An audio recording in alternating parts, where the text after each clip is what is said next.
Dalawang impeachment complaints kay BBM, tuloy na. After a week ng nerbyosong pag-iintay sa tatlong pinasang impeachment complaints, lalo na at hindi tinanggap yung pangalawa at pangatlo, kung saan ang naunang impeachment ay dubious at incompetent at best. Si Kong Pulong Duterte, he also said in a statement yesterday na lutong Macau. Do you also believe that lutong Macau itong impeachment complaint na to? Well, nakakaduda. Kasi kung sinampa niya na impeachment complaint ay basura. 15 pages na walang mga ebidensya kundi mga news article. At sa tingin ko ay wala ito sa forma at walang substance yung kanyang final na impeachment complaint. Tuloy na ang impeachment complaint ng Makabayan Bloc sa Kamara against BBM. Kailan natin inaasang magsisimula itong proceedings ng impeachment sa Pangulong Marcos, lalo't na-endorse na po sa komite dyan sa Kamara? We are actually considering the dates such as February 2, 3, and 4 to be our initial hearings, no? Wow. Pero I have yet to meet with the Justice Committee staff for the purpose of the issuance of the necessary notices and the preparation of the agenda, no? Apo. Pero initially, ito yung tinitingnan naming mga dates. Alam natin na somehow it causes what do you call this? Somehow it causes disturbances sa kaisipan ng ating mga kapwa Pilipino, and that is why we really want to provide ample attention to this as much as possible. Unahin na muna namin, no? While there are other pending bills or legislations before the Justice Committee. Apo, Or perhaps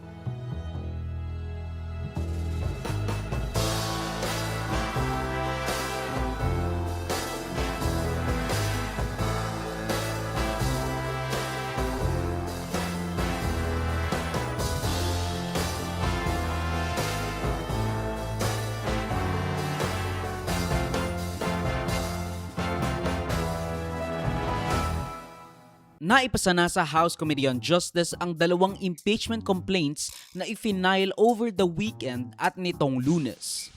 Ang ibig sabihin, hindi na uli pwedeng mag-file ng impeachment complaint laban kay PBBM sa loob ng isang taon from January 26, 2026 hanggang January 26, 2027 dahil considered as naumpisahan na ang impeachment proceedings the moment na pinasa ang mga impeachment complaint sa House Committee on Justice para pag-usapan. Yung impeachment complaint din na ihahain o inihain po ng grupo nila Mike Defensor, matutuloy pa rin po ba yun? Masasama po ba yun? Or implemented na po yung 1-year ban dahil endorsed na tong dalawang complaint sa Committee on Justice? I wish to comment only with respect to those which were referred to the Justice Committee, no? And as far as I am concerned, and under the rules, when these two complaints were referred to the Justice Committee, nung dumating sa Justice Committee, itong dalawang complaint, effectively, nabar na lahat ng paparating pang impeachment complaint against the President for a period of 1 year, no? Okay. That is since the time of filing, kung kailan final itong dalawang impeachment cases na ito. Opo. That explains the meaning of the 1-year bar Yes. rule, no, which is also pronounced in Francisco ruling. Nung muntikan pa ngang maging walay ang impeachment ni Marcos dahil sa mga surface level na akusasyon laban sa kanya, which was, by the way, parroted by the DDS. Pero ayaw nilang gawing grounds for impeachment yon kasi nga alam nilang walang kwenta at wala silang ebidensya sa pagkokokaine daw ni Marcos at again, among other things, katulad ng pagpapalipad ni Marcos kay Duterte sa ICC. Some congressmen also made observations on some of the grounds cited in the complaint against the president. For me, personally, medyo flimsy itong ground na to eh. Yung mga tungkol sa allegedly enabling yung arrest and then surrender. Alam naman natin na merong warrant of arrest galing sa ICC. Diba? And then yung sa ICI naman, it's just speculation. Ika nga katulad ng sinabi ng anak ni Duterte, parang lutong Macau yung impeachment complaint na iyon. Kaya buti na lang at to the rescue ang Makabayan Block na may konkretong impeachment complaint laban kay BBM para imbes na mabakunahan lang, baka mapatumba talaga siya sa kapangyarihan. Akala nila magiging safe na si BBM kasi may hina yung unang impeachment complaint. Kaso, nakahabol yung Makabayan Block, kaya imbes na mabakunahan, baka mamaya mapatumba talaga siya sa kapangyarihan. Yung dalawa pong complaint na naihain at ano po ang inyong pananaw doon?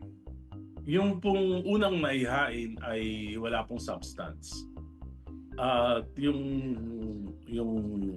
pangalawa po, isa Makabayan Block, ito po medyo extensive yung kanilang narration o mga facts. So, meron po akong isang tinitingnan yung tungkol dun sa paggamit ng 23, 24, 25 national budget, yung pagpapabayad ng Pangulo na sa laulain ng Kongreso, yung ano na yan, yung mga budget na yan, ginamit yung program appropriation, inilagay po yung mga malalaki ang kickback. Okay. Pero yung unang impeachment complaint po, yung kay Attorney Andre De Jesus, basura po yan, wala po yun. Nung una kasi, yung impeachment complaint na tila'y hilaw lang ang napasa ng parang may connecsyong lawyer kay Liza or hindi lang talaga siya maayos gumawa ng impeachment complaint. Either way, makakatakas si BBM sa impeachment kung yun lang yung pumasok na impeachment complaint. Pero again, dahil nga nakapasok at to the rescue ang Makabayan Block, mukhang magiging konkreto at malakas ang kaso laban kay BBM.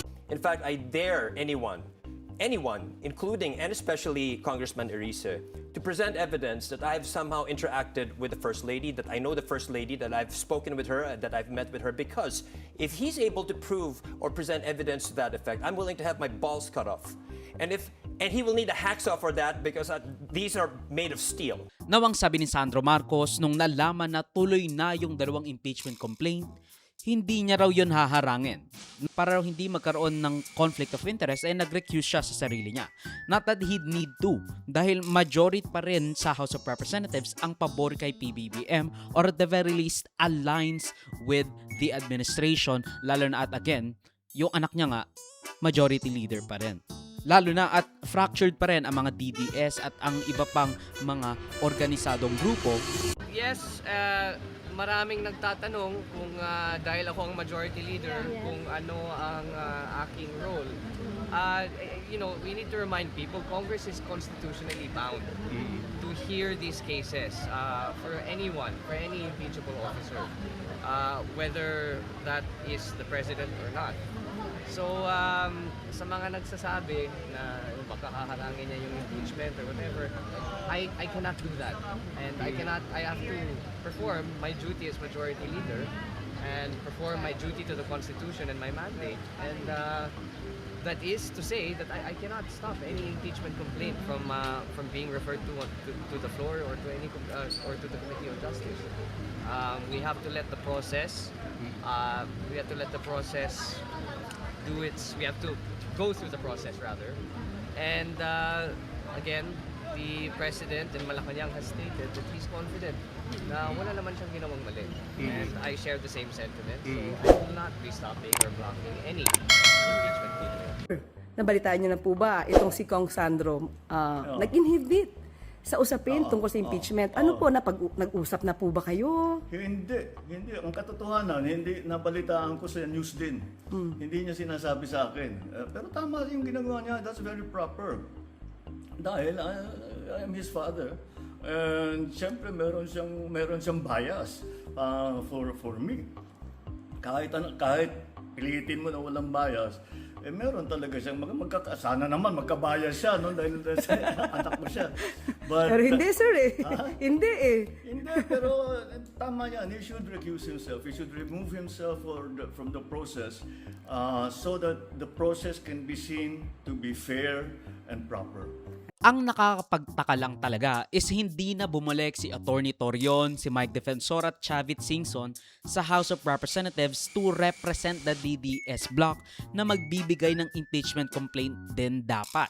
Dahil tulad ng nangyari sa Makabayan Block on the same day, hindi tinanggap yung impeachment complaint ng mga DDS. Wala namang kongresistang nag-endorse ng kanilang impeachment complaint. Puro sila private citizens.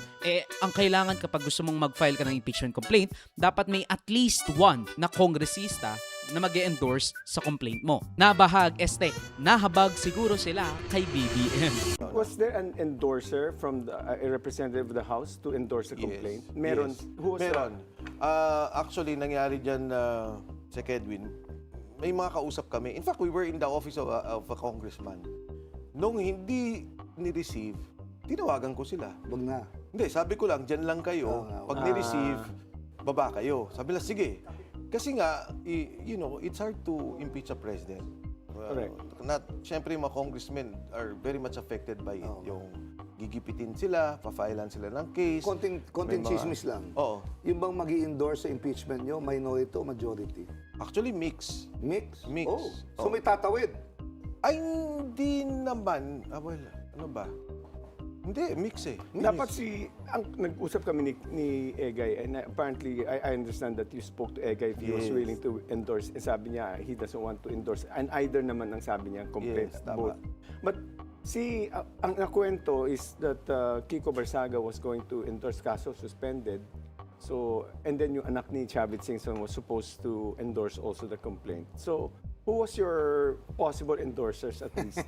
Ayaw nga niya sabihin Hindi, nasabi na eh. Wala siyang sinabi. Lumabas na yung kwento eh. May lumalabas na kwentong ganun. Pero, actually, yung kay Kiko, nung nakausap ko siya, sabi ko, Kiko, alam mo, maganda to kasi ito nga, ayan, you're a constitutionalist, Attorney Cerda. Suspended siya eh. Talaga? Suspended siya eh. So, pag nag-endorse siya, sabi ko, ano yan, that's something to be discussed by the Supreme Court. Constitution. Are you allowed to endorse or not? Kasi, you're still a sitting congressman, you're just suspended. Right. So, ano ba yan? Yeah, Yun tama. isa. But I told him, you can't be just the only one. Kasi pagka ikaw lang yan, delikado. So ano na ang susunod na hakbang? Well, matapos ilagay sa order of business within 3 session days, ipapasa sa Committee on Justice within 10 session days, titignan na ng komite kung may pag-asa ba talaga itong impeachment complaint na ito. May substance ba siya o eme-eme lang? Kung may substance ang complaint, papasagutin si BBM whether personally, via representative, or kahit hindi magpadala ng emisaryo. Basta, bigyan lang siya ng oportunidad to personally or at the very least, defend himself laban sa mga impeachment complaints na kanyang ikinakaharap. Magkakaroon rin ng hearing para sa mga complainant bago magkaroon ng botohan kung dapat bang i-refer ang impeachment complaint sa Senado o ibasura. Kailangan bumoto in affirmative ang 1/3 ng mga kongresista bago to ibigay sa Senado. Kaya siguro namayat itong si BBM kasi imbes na mabakunahan lang siya, baka totoo ngang ma-impeach siya lalo na at nandun ang pulidong gawa ng Makabayan Bloc laban kay PBBM.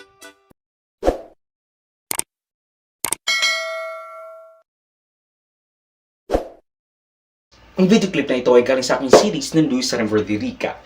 Check the entire videos for the complete weekly news recap and subscribe to the channel to be kept up to date sa mga local at global news na I'll make sure will be interesting to you. Particularly you, whatever your name is. Hindi ko alam, sorry. Salamat sa panonood mga ka-farmy. Like, subscribe, follow me like sa socials and avoid Joseph that will be linked down below. So susunod of course. Paalam.